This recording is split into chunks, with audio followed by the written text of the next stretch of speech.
Hello and welcome back to the Radical Self-Care Summit. I'm here with Max Kersting. Is it Kersting or Kersting? I don't know how you pronounce it in First thing, German. I mean, I'm German American. Obviously, the languages differ, the pronunciation. So if you want to pronounce it German, it's casting. If it's American, Oh, it's Kersting. So okay. All right. I I'm gonna respond to both Okay. pronunciations. Casting sounds really fun. Like it just reminds me of cows. So now my brain's gone to a meadow somewhere in Switzerland. So there you go. All right, we should get back on track. So tell us just a little bit about you and what had you say yes to being part of the Radical Self-Care Summit? About me, I mean, I'm in my mid-30s. I'm a repeat entrepreneur. It's my second company, and I'm honestly really grateful that I'm able to work on a topic that is related to self-care. The reason why I'm doing that is I had health issues in the past, and I'm working on something that is that many people who identify as men and many male bodies actually experience over the course of their lifetime, which is intimate health issues. I had something in my early 20s that's called a veno-occlusive dysfunction, which is a type of erectile dysfunction that you can conceptualize like a bathtub without a plug. So one of my veins didn't really close. And whenever the body tried to create an erection, blood was flowing in, just like if you add or put water in a bathtub, but you'll never be able to take a bath if you don't have a plug, right? And that was Gosh. the issue with my penis. So and that is kind of like where my health and self-care journey started. I mean, as a young early 20s male, it's psychologically challenging because it's so closely connected to what we as a society perceive as what it means to be a man. Yeah. So the additional challenge was pills didn't work because they increased the blood inflow.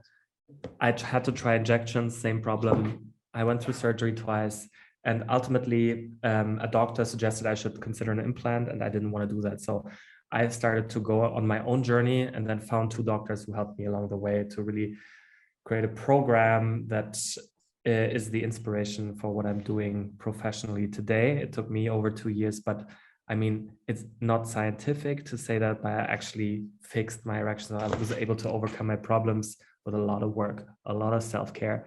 And a decade later, I have the privilege to work on a topic like that. That's amazing. We can go into more detail in your actual session, but yeah, it's good to get that overview. And I'm really glad that we're talking about something that might be considered a little bit taboo because it must be a problem that a lot of people experience. But we'll get into that in the session. I don't want to do spoilers in the intro, but tell me, what had you say yes to being part of the summit? It's honestly, I think health in general changes a lot, and what I think we're at a time where we all have the opportunity to really take care of our most, I mean, of ourselves, both in terms of the body and the mind. And I'm honestly just grateful that I'm able to participate in a conference or in a place at an event where kind of these discussions happen, how we can move this forward and empower people to do what many of us have been experiencing. Fantastic. So you've got Regimen, your new startup. How new is it? Like, has it been around for a few years or is it just really recent? It's been we exist for 2.5 years roughly. We failed in the beginning to really understand how important cognitive behavioral therapy is. So how important it is to give people a journey, right? But I mean, we are working with a couple of 10,000 people. We have been extremely involved in science. So we've been publishing about our approach. We are running a clinical trial. The data is not published, but I know the data, it looks extremely promising. We've been cooperating with healthcare institutions, with insurances, even with pharmaceutical companies. We're kind of on in the process of making a bigger step right now towards reaching more people and expanding from erections, so from sexual health to intimate health, personal health, because what many people don't know, and that's maybe a good cliffhanger for the session, is intimate health for male bodies are the best predictor for severe health events, including heart attacks, strokes, and because the veins and arteries are just much smaller, and if something doesn't work in the cardiovascular system, it shows in the penis first, and then a couple of years later, poof.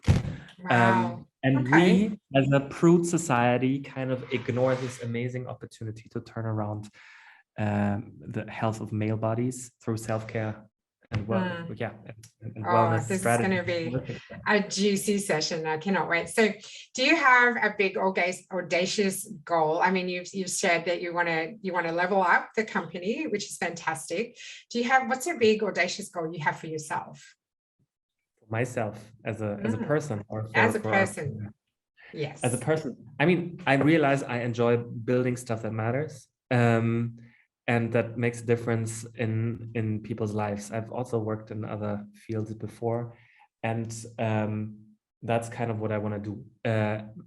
I want to be involved. Like, I love working in health, in the field of health. I also I'm much less naive than 2 years ago, and I know and I'm also not against pills or anything. I think they're a necessary strategy or for oftentimes management, short-term improvements. But like for myself, I just really enjoy working in a field where we can make a difference to people every single day. Okay, fantastic. So what are participants going to learn from you today? Participants are going to learn how we all should take intimate health more seriously, how masculinity has prevented or how an outdated or old or maybe even current model of masculinity has prevented people to really practice self-care, because it's not part of being a man to admit that something doesn't really work, and how we as a society can really scale up and prevent death, prevent severe illnesses, and also prevent costs for our systems by taking intimate health more seriously, and don't just pretend it's something that shouldn't be part of the public discourse or model of health and care. Fantastic. Well, I cannot wait to get into your sessions. So we're going to sign out for now, and then we'll get into your session. Thank you so much.